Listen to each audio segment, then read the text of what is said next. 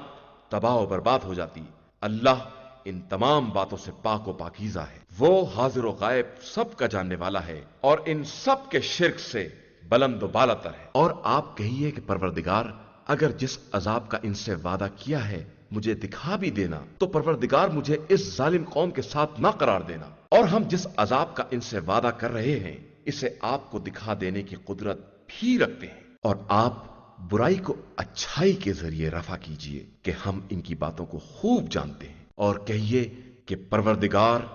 میں شیطانوں کے وسوسوں سے تیری پناہ چاہتا ہوں اور اس بات سے پناہ مانگتا ہوں کہ شیاطین میرے پاس آ جائیں، یہاں تک کہ جب ان میں سے کسی کی موت آ گئی تو کہنے لگا کہ پروردگار مجھے پلٹا دے،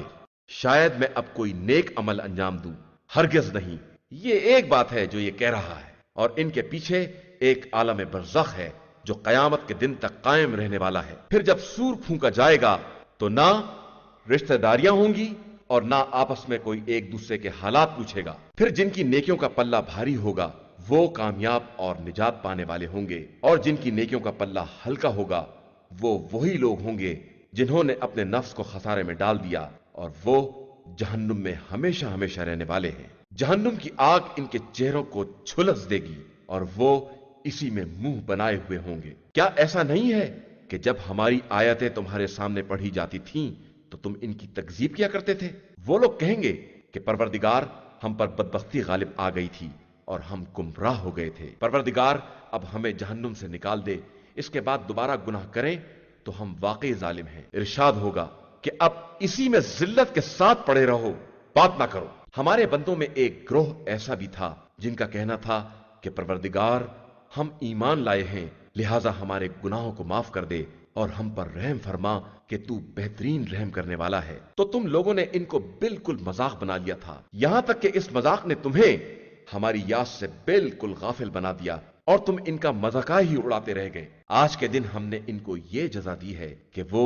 سراسر کامیاب ہیں۔ پھر خدا پوچھے گا کہ تم روئے زمین پر کتنے سال رہے؟ وہ جواب دیں گے کہ ایک دن یا اس کا بھی ایک ہی حصہ، اسے تو شمار کرنے والوں سے دریافت کر لے۔ ارشاد ہوگا کہ بے شک تم بہت مختصر رہے ہو اور کاش تمہیں اس کا ادراک ہوتا۔ کیا تمہارا خیال یہ تھا کہ ہم نے تمہیں بیکار پیدا کیا ہے اور تم ہماری طرف پلٹا کر نہیں لائے جاؤ گے؟ بس بلند و بالا ہے وہ خدا جو بادشاہ برحق ہے اور اس کے علاوہ کوئی خدا نہیں ہے، اور وہ عرش کریم کا پروردگار ہے، اور جو اللہ کے ساتھ کسی اور خدا کو پکارے گا جس کی کوئی دلیل بھی نہیں ہے تو اس کا حساب پروردگار کے پاس ہے، اور کافروں کے لیے نجات بہرحال نہیں ہے۔ اور پیغمبر آپ صلی اللہ علیہ وآلہ وسلم کہیے کہ پروردگار میری مغفرت فرما اور مجھ پر رحم کر کہ تو بہترین رحم کرنے والا ہے۔ شروع نام سے اللہ کے جو بڑا مہربان نہایت رحم کرنے والا ہے۔ یہ ایک سورہ ہے جسے ہم نے نازل کیا ہے اور فرض کیا ہے، اور اس میں کھلی ہوئی نشانیاں نازل کی ہیں کہ شاید تم لوگ نصیحت حاصل کر سکو۔ زناکار عورت اور زناکار مرد دونوں کو 100 کوڑے لگاؤ، اور خبردار دین خدا کے معاملے میں کسی کی مروت کا شکار نہ ہو جانا اگر تمہارا ایمان اللہ اور روز آخرت پر ہے۔ اور اس سزا کے وقت مومنین کی ایک جماعت کو حاضر رہنا چاہیے۔ زانی مرد زانیہ یا مشرکہ عورت ہی سے نکاح کرے گا، اور زانیہ عورت زانی مرد یا مشرک مرد ہی سے نکاح کرے گی کہ یہ صاحبان ایمان پر حرام ہے۔ اور جو لوگ پاک دامن عورتوں پر زنا کی تہمت لگاتے ہیں اور 4 گواہ فراہم نہیں کرتے ہیں انہیں 80 کوڑے لگاؤ، اور پھر کبھی ان کی گواہی قبول نہ کرنا کہ یہ لوگ سراسر فاسق ہیں، علاوہ ان افراد کے جو اس کے بعد توبہ کر لیں اور اپنے نفس کی اصلاح کر لیں کہ اللہ بہت زیادہ بخشنے والا اور مہربان ہے۔ اور جو لوگ اپنی بیویوں پر تہمت لگاتے ہیں اور ان کے پاس اپنے علاوہ کوئی گواہ نہیں ہوتا ہے تو ان کی اپنی گواہی 4 گواہوں کے برابر ہوگی، اگر وہ 4 مرتبہ قسم کھا کر کہیں کہ وہ سچے ہیں، اور 5ویں مرتبہ یہ کہیں کہ اگر وہ جھوٹے ہیں تو ان پر خدا کی لعنت ہے۔ پھر عورت سے بھی حد برطرف ہو سکتی ہے اگر وہ 4 مرتبہ قسم کھا کر یہ کہے کہ یہ مرد جھوٹوں میں سے ہے، اور 5ویں مرتبہ یہ کہے کہ اگر وہ صادقین میں سے ہے تو مجھ پر خدا کا غضب ہے۔ اور اگر تم پر خدا کا فضل اور اس کی رحمت نہ ہوتی اور وہ توبہ قبول کرنے والا صاحب حکمت نہ ہوتا تو اس تہمت کا انجام بہت برا ہوتا۔ بے شک جن لوگوں نے زنا کی تہمت لگائی وہ